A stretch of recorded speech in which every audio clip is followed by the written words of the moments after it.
Mais le même article dit fort justement, et j'en suis d'accord, la présence de tous les candidats à l'élection présidentielle dans les allées du salon ne doit pas faire illusion. Ça tombe bien, j'y étais pas. Je suis allé l'an passé au Petit Galop, à côté de Rennes, voir une exploitation qui est en quelque sorte une démonstration de la solidité de ce que nous disons sur le changement de la matrice productive agricole. Il y avait là 9 personnes qui vivaient sur 70 hectares et un petit élevage, et qui faisaient les produits qu'ils vendent autour d'eux. Ce qui est la preuve que ça fonctionne, que ça marche, et que ça permet d'imaginer un autre rapport à la terre que nous sommes en train de détruire en ce moment même. Et cette année, j'étais de nouveau dans une ferme parce que je trouvais que c'était plus intéressant, quand on condamne l'agriculture productiviste, d'aller dans une ferme qui fait la démonstration du contraire plutôt qu'au salon. Ça ne veut pas dire qu'au salon, il n'y ait pas des paysans tout à fait sympathiques, qu'il n'y ait pas aussi des paysans qui travaillent dans l'agriculture non conventionnelle et bio. Mais ça veut dire qu'une campagne électorale, c'est aussi mettre en scène des événements pour qu'on les comprenne mieux. Et nous avons besoin de convaincre que ce ne sont pas nous les rêveurs. Nous sommes juste les réalistes. Si vous continuez à faire de l'agriculture comme ça, vous allez non seulement tuer la planète, mais peut-être qu'au passage, vous aurez aussi détruit les gens avant.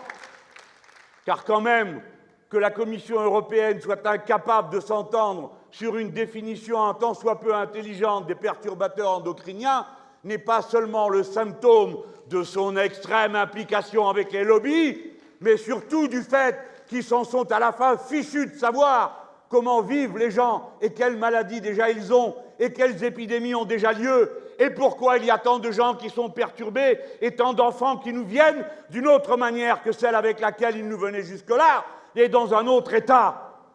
Il faut dire à bas avec ce système. Il faut en finir avec lui. Alors, si la présence ne veut rien dire, alors je me demande pourquoi les chaînes d'information en continu auront toute la journée régalé tout le monde de l'interminable visite de Mme Le Pen et de ses 10 séides à l'intérieur de ce salon, puisque ça ne veut rien dire. Ne l'accablez pas, je viens à nouveau de l'abattre sur le plan juridique et j'en ai le droit de la traiter de fasciste.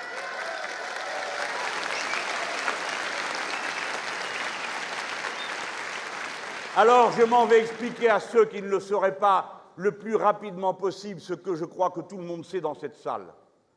On ne peut pas continuer avec ce modèle d'agriculture. Nous sommes les premiers consommateurs de pesticides d'Europe et c'est une très mauvaise chose. Ce que je dis ne met pas en cause la bonne volonté, le dévouement des agriculteurs. Car au bout du bout, je sais bien qu'ils sont eux les premières victimes de ce système, car les premiers à tomber malades, c'est eux. Les premiers à se trouver surendettés et dans des situations d'extrême détresse, c'est eux. Et la preuve, c'est qu'ils s'en suicident un tous les 2 jours dans notre pays, dans une indifférence qui glace de froid. Voilà la situation. Changer la matrice productive, cela signifie que nous ne voulons plus d'une agriculture dont l'objectif essentiel est de produire toujours plus pour exporter. Des produits qui ensuite sont répandus sur la surface de la terre, au prix du marché, et submergent, anéantissent les agricultures vivrières des pays qui tâchent de se constituer une alimentation et un régime d'autonomie alimentaire. Si bien que nous sommes directement responsables de la faillite de ces pays, d'où partent ensuite des malheureux qui tâchent d'améliorer leur existence et vont se noyer dans la mer, et qu'ensuite nous retrouvons ici et accueillons à coups de bâton. Comment Mme Le Pen a-t-elle pu prononcer une phrase aussi absurde que celle qui consiste à dire que quand ils arrivent sur leurs pauvres barcasses, il faut les repousser dans les eaux internationales, ce qui signifie les noyer. Nous sommes donc contre la libéralisation des marchés. J'en veux beaucoup à ce gouvernement d'avoir accepté, en tant que gouvernement de la République française, de signer l'accord du CETA, qui est un accord de libre-échange avec le Canada.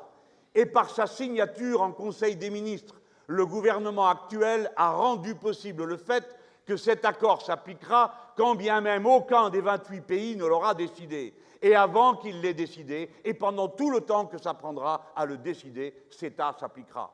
CETA, cela signifie que les marchés français vont être submergés, et européens, de produits agricoles arrivant du Canada, qui ne souscrivent ni aux mêmes normes environnementales, ni aux mêmes normes sociales que les nôtres. Des imitations de produits qui portent le nom de ce que nous-mêmes nous fabriquons ici. Des milliers de tonnes de viande qui sont en quelque sorte le produit dérivé du lait, lui-même acquis dans les conditions atroces de ces usines où ces malheureuses bêtes sont empilées à la proportion de jusqu'à 10 000, parce que c'est la taille des exploitations qui se constate là-bas. Ainsi, un système abominable dans sa conception, dans son organisation, est à la fin un système abominable dans le sort qu'il réserve aux êtres sensibles dont nous dépendons dans cette circonstance. Notre protestation est celle de la civilisation humaine contre une manière inhumaine de traiter la planète dont nous retranchons et de trancher les êtres sensibles que sont les animaux.